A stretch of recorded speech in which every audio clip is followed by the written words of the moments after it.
황기찬, 차라리 몰래 만나던가. 바람난 게 자랑이야? 차가운 얼음 조각 같은 목소리가 YL 그룹 회장실의 무거운 침묵을 깨고 날카롭게 울려 퍼졌습니다.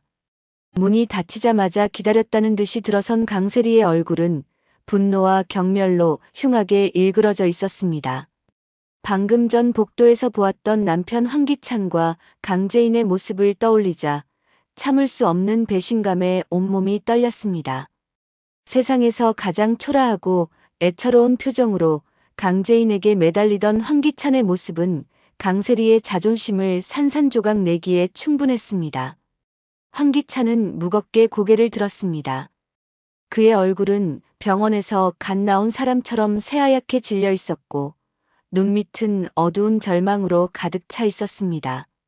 그는 더 이상 변명할 기력조차 남아있지 않은 듯 씁쓸한 웃음을 흘렸습니다. 당신도 이제 그만 좀 해. 제발. 그의 목소리는 물에 젖은 솜처럼 무겁고 축축하게 가라앉아 있었습니다. 그 나른한 체념의 태도에 강세리의 분노는 극에 달했습니다. 손끝이 파르르 떨리며 금방이라도 황기찬의 뺨을 올려붙일 듯 살벌한 기세였습니다. 뭘 그만해? 뭘? 내가 뭘 어쨌는데? 지켜야 할 선이라는 게 있잖아. 당신 아내인 내가 두 눈 시퍼렇게 뜨고 이 회사에 있는데 어떻게 강재인이랑 그런 짓을 할 수가 있어? 그렇게 대놓고 만나려면. 나 위암이래. 황기찬의 한마디는 폭풍처럼 몰아치던 강세리의 모든 말을 삼켜버렸습니다. 순간 세리의 눈동자가 지진이라도 난 것처럼 크게 흔들렸습니다. 위암. 단어 하나하나가 망치처럼 그녀의 머리를 내리쳤습니다. 그러나 그 충격은 아주 잠시였습니다. 표정 없는 얼굴 뒤 그녀의 차가운 이성은 누구보다 빠르게 상황을 계산하기 시작했습니다. 황기찬은 아내의 섬뜩한 침묵을 알아채지 못한 채 의사에게 들었던 말을 절망적인 목소리로 의조렸습니다. 수술하다가 잘못되면 오래 못 살 수도 있대. 길어야 몇 달이라더군. 순간 강세리의 심장이 두려움이 아닌 차갑고도 짜릿한 기대감에 격렬하게 뛰기 시작했습니다. 오래 못 산다고. 이 지긋지긋한 쇼인도 부부 생활의 끝이 황기찬의 인생의 끝과 함께 찾아올 수도 있다는 뜻이었습니다. 황기찬은 그녀의 얼굴에 스쳐 지나가는 희미하고도 섬뜩한 미소를 보지 못했습니다. 그 미소는 YL 그룹의 새로운 여왕이 될 자신의 미래를 예감하는 잔혹한 대관식의 서막과도 같았습니다. 그 끔찍한 대화가 있기 불과 1시간 전 황기찬은 병원을 막 나선 참이었습니다. 머릿속이 하얗게 비어버려 자신이 어디로 가야 하는지, 무엇을 해야 하는지 전혀 알 수 없었습니다. 수많은 서류와 보고서, 그리고 결제판이 빼곡히 들어차 있던 그의 머릿속은 이제 오직 위암과 몇 달이라는 절망적인 단어들로만 가득 차 있었습니다. 발걸음은 무의식적으로 회사로 향했지만 그의 영혼은 이미 길을 잃고 어두운 심연 속을 헤매고 있었습니다. 힘없이 회사 복도를 걷던 황기찬의 텅 빈 눈에 한 사람의 모습이 들어왔습니다. 강재인. 그녀만이 유일한 구원처럼 붙잡아야 할 마지막 동아줄처럼 느껴졌습니다.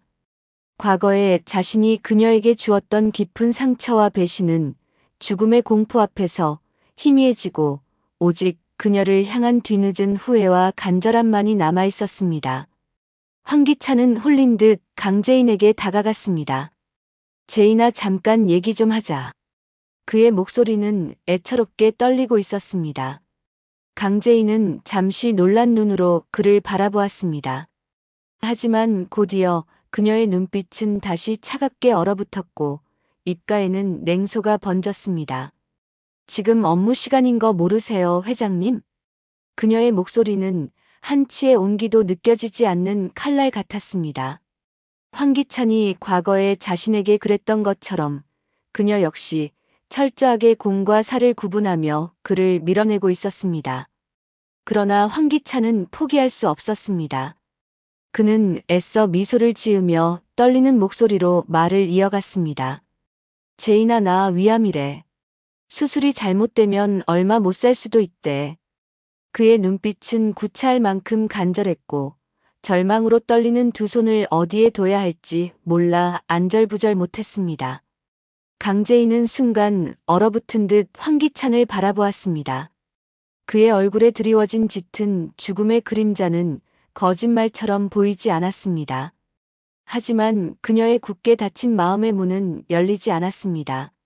그가 과거에 자신과 자신의 아버지를 어떻게 배신하고 나락으로 떨어뜨렸는지를 생각하면 동정심 따위는 사치였습니다.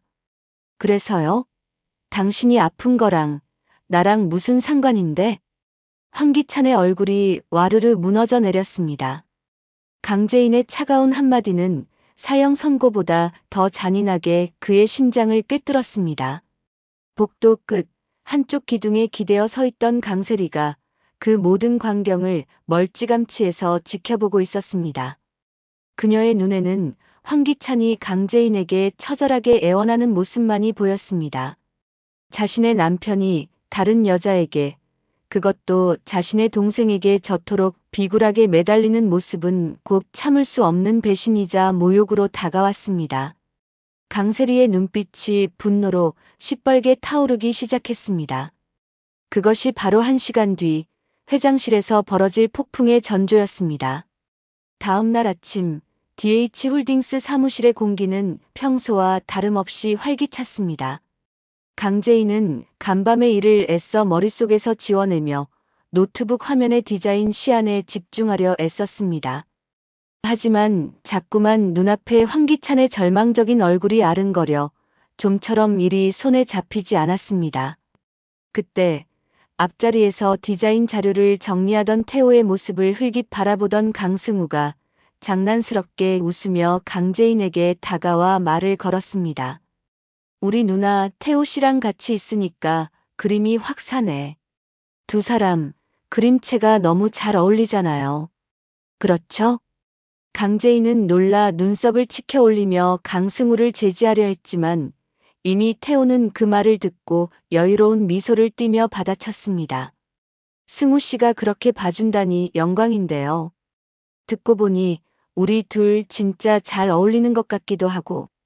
강승우는 씩 웃으며 의기양양하게 강재인을 바라보았고 강재인은 순간 얼굴이 붉어졌습니다.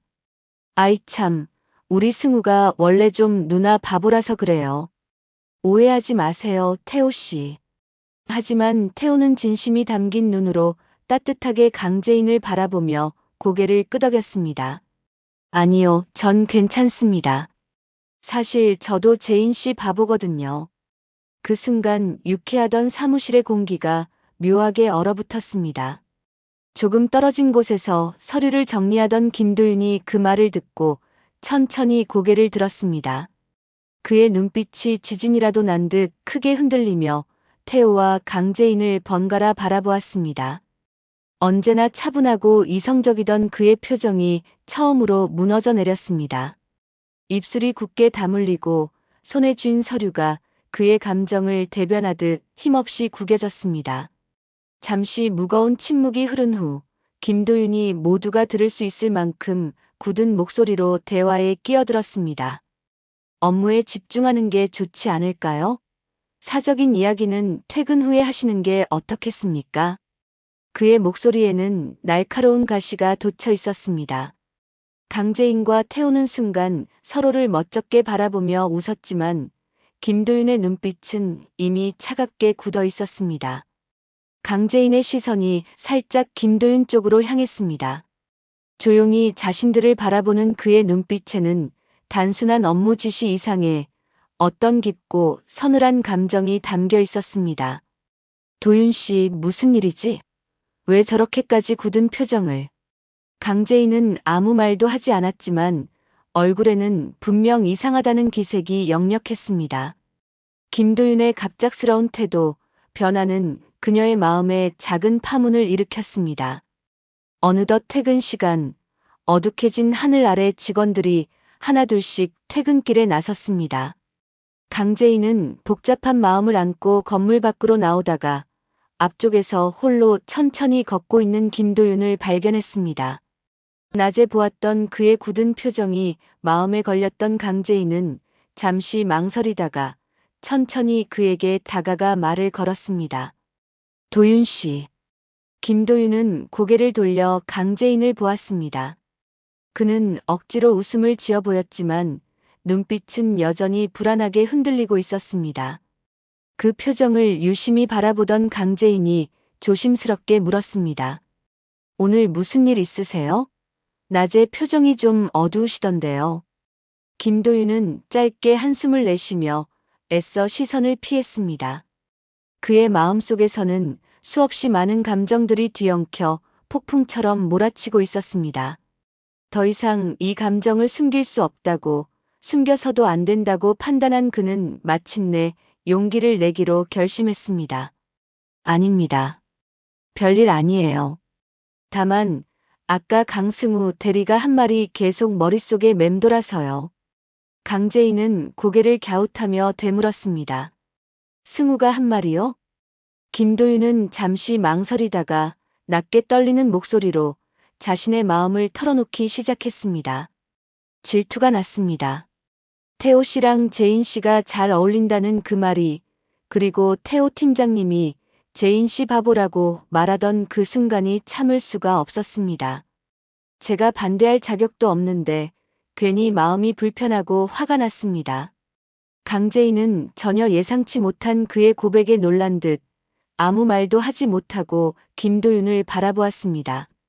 태호와의 저녁 약속에 대한 오해를 풀어주기 위해 강재인은 차분히 입을 열었습니다.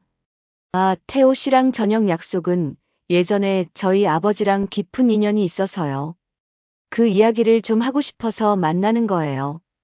아버지 생각도 많이 나고 태호 씨가 저희 아버지께 많은 은혜를 입으셨다고 하더라고요.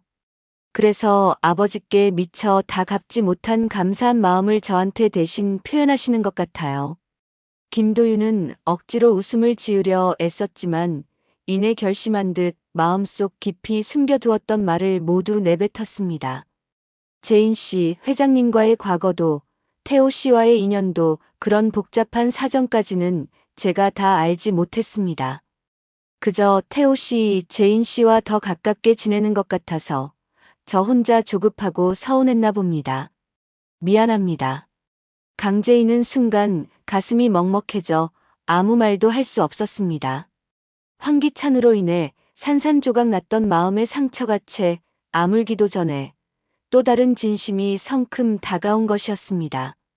김도윤은 그런 강재인을 똑바로 바라보다가 조용히 미소를 지으며 덧붙였습니다. 저번에도 말씀드렸죠. 전 기다리겠습니다. 재인 씨가 과거의 상처를 모두 이겨내고 제 진심을 받아줄 준비가 될 때까지 저는 언제나 그대로 여기서 기다릴 겁니다. 그의 목소리는 담담했지만 그 속에는 깊은 진심과 결코 흔들리지 않을 굳은 다짐이 깃들어 있었습니다. 강재인의 눈빛이 크게 흔들리며 김도윤을 바라보았습니다.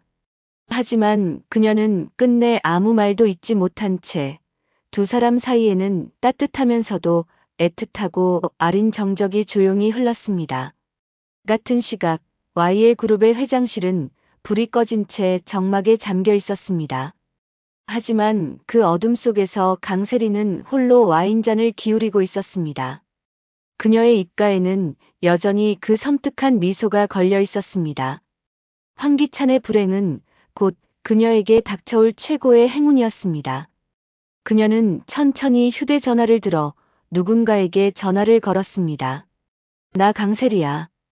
이제 슬슬 움직여야 할 때가 된 것 같아. 황기찬, 그 사람 얼마 못 살 것 같거든.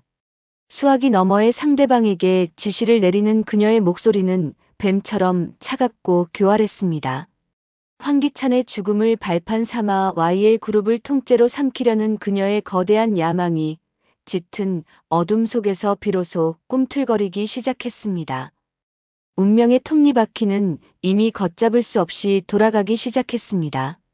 죽음을 앞둔 한 남자와 그의 비극을 이용하려는 아내, 과거의 상처에 갇힌 여자와 그녀를 지키려는 또 다른 두 남자. 이들의 얽히고 설킨 관계는 과연 어떤 비극적인 파국을 향해 달려가게 될까요? 구독과 좋아요는 사랑입니다. 영상 제작에 큰 힘이 됩니다.